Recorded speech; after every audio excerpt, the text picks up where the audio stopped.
Hey guys, Ryan Moody here, helping you to fish smarter, not harder. If you've ever been caught out in bad weather while fishing, you know it's not just about having a miserable day, but it can also be downright dangerous, especially in smaller boats. In today's video, I'm going to show you which weather apps that I use and how I use them to avoid risky situations, save time, and make sure that you're heading out in reasonable conditions and not just before a bad weather change. We've had the odd close call ourselves over the years, even rescuing people in rough seas who were caught off guard by a sudden weather change.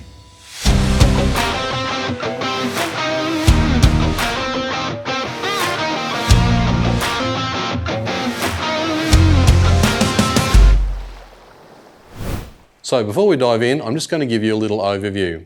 There are several great weather apps that I use in my pre-trip planning. Windy and Predict Wind are my go-tos for long-range forecasts, and they both pull data from reliable sources like the European ECMWF model, the NOAA, and NASA's JPL. For real-time updates, I check the BOM app, the AIMS remote weather stations, and Seabreeze. So let's walk through how I use these apps from the week leading up to the trip to the morning that I head out. So to give you an overview of what I'm talking about when looking at the weather on these apps is 10 knot winds, great. The waves are usually around about the 2 foot mark at the most, but that can depend on if the current is going against them or with them. So it can be a little bit more or a little bit less. So the problem is though, with smaller boats, especially boats around the 5 to 6 meters, is when you get to the 15 knot mark, even though it's only another 5 knots, this is where the waves really start to build. They start to get the wind behind them because it's a bit stronger.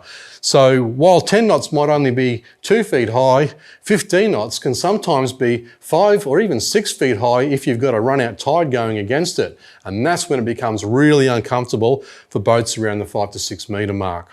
And then if it blows up even further, around the 20 knots, that kind of pulls up the comfort factor for boats around about 8 meters long.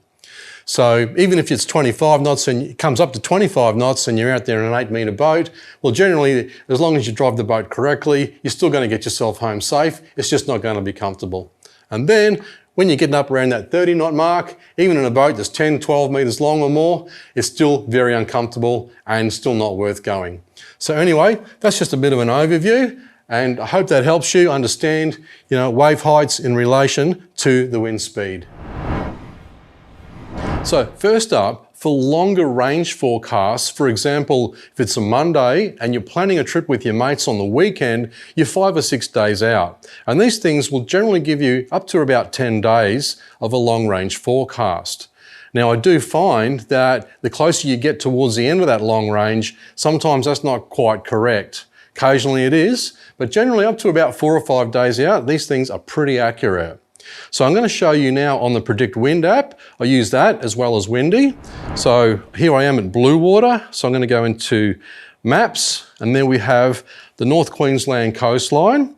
So I'm going to zoom into the white spot where I am here, and that's in Cairns. Now, you can see down the bottom here, you can pull it along any number of days ahead, and you can see what the wind strengths are by the colours. And you can see down the bottom, there's an area there which shows you exactly what colours denote how much wind you've got coming. So I'm just going to go back to the beginning.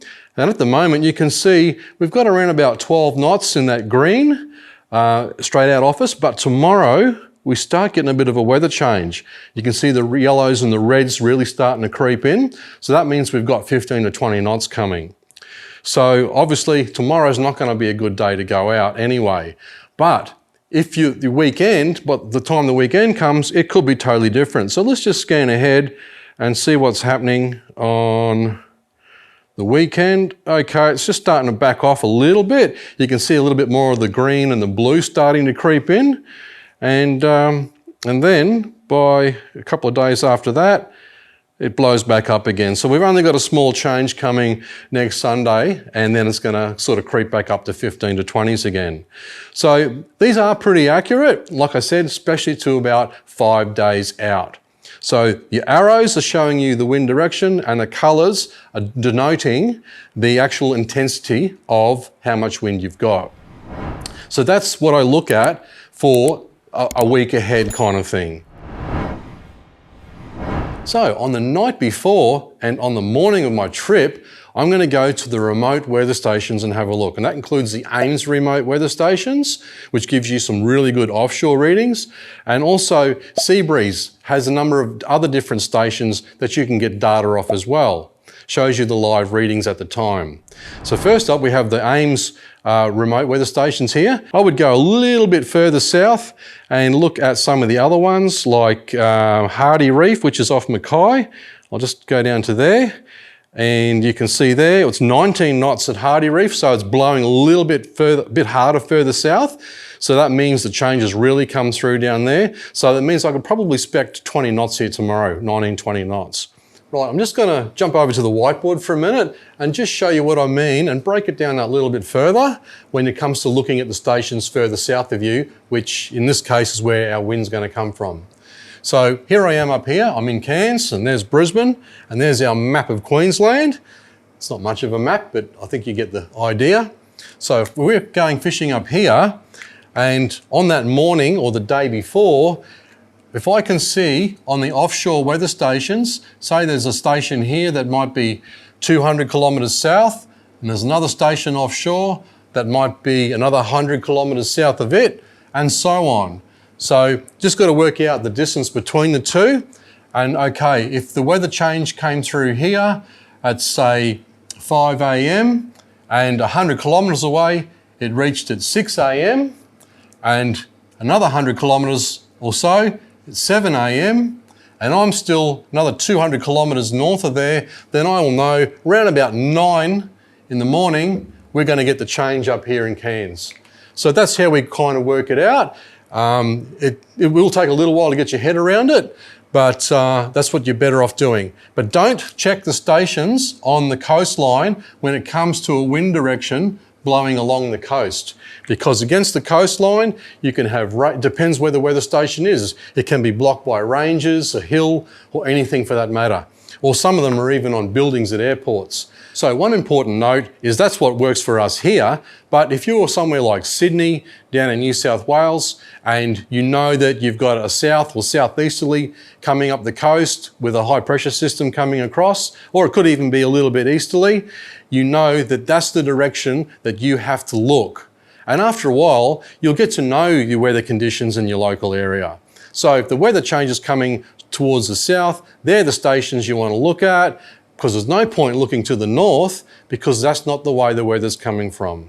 So that's all you have to do, is have a good look at what's coming from that direction and work out the increments as to which station's getting the wind and what time the next station is getting the wind, and then you might be able to work out, okay, well, we've got about 4 hours out on the water this morning before we have to get in, if you've got a small boat. Now the Ames remote weather stations, it will have certain areas covered, but there are others covered by the Seabreeze site. And as you can see here, I'm on the Seabreeze now. It also has that change coming through. You can see the red up the top. It'll give you that kind of forecast as well out the 7 or 8 days. And you can see red means no-go. Yellow is in between, and then green is when it's under 10 knots. So that's definitely a good day to go out. But if you scroll down, you can actually see down the bottom here, we have a few more live readings. We've got Cape Flattery, which is to the north of me. We've got Cooktown, north of me. Low Isles, that's actually offline at the moment for some reason. But underneath that, we've got Cairns, but that's on the coastline. We don't look at that one. But the one at the very bottom, Arlington Reef, that is just to the southeast of us, about 20 miles off the coast. So that's a good one to have a look at on the morning. And as you can see there now, it's just starting to spike up around about that 15, 16 knots. And so yeah, we know the change is actually on its way. So by tomorrow morning, Arlington Reef will have all red readings around that 19, 20 knots or so. So Seabreeze is the other one, because it'll have other stations that the Ames site won't have. And another thing to keep in mind is, if you have got a weather change coming and you're going to get out there for a few hours, but you are expecting it to come through, I'll head to a direction that I know that I'm going to have a good ride home. There's no point in going to the north if I've got a southerly change, because I've got to punch into it. If I head to the south or southeast, out that direction, I will be able to come back side onto the sea, which is a much better ride. For those of you who want to take it a step further, there are sites like Oz Cyclone Chasers. These come with a subscription fee, but offer highly detailed and accurate forecasting, especially for longer offshore trips. I use Oz Cyclone Chasers in particular when I'm away on our bigger boat mood swings, especially during cyclone season. Although I'm pretty tuned in with what weather systems may do, it's always great to have the professional's point of view to help with decisions. And having Starlink on our boat is also a big plus when we go remote, so that I can access all our apps and sites so I can keep a track of what's happening. I hope this breakdown helps you feel more confident when planning your fishing trips. Whether you're heading out next week or tomorrow, having the right information can make all the difference between a successful trip and one that you wish you hadn't taken. We've linked all the apps I've mentioned in the description below so you can start planning your next trip like a pro. And if you want more helpful resources, check out our free training section over on our website at ryanmoodyfishing.com, where you'll find tools like my personal gear and tackle cheat sheet. Get into the great outdoors, keep watching the weather, and we'll see you next time.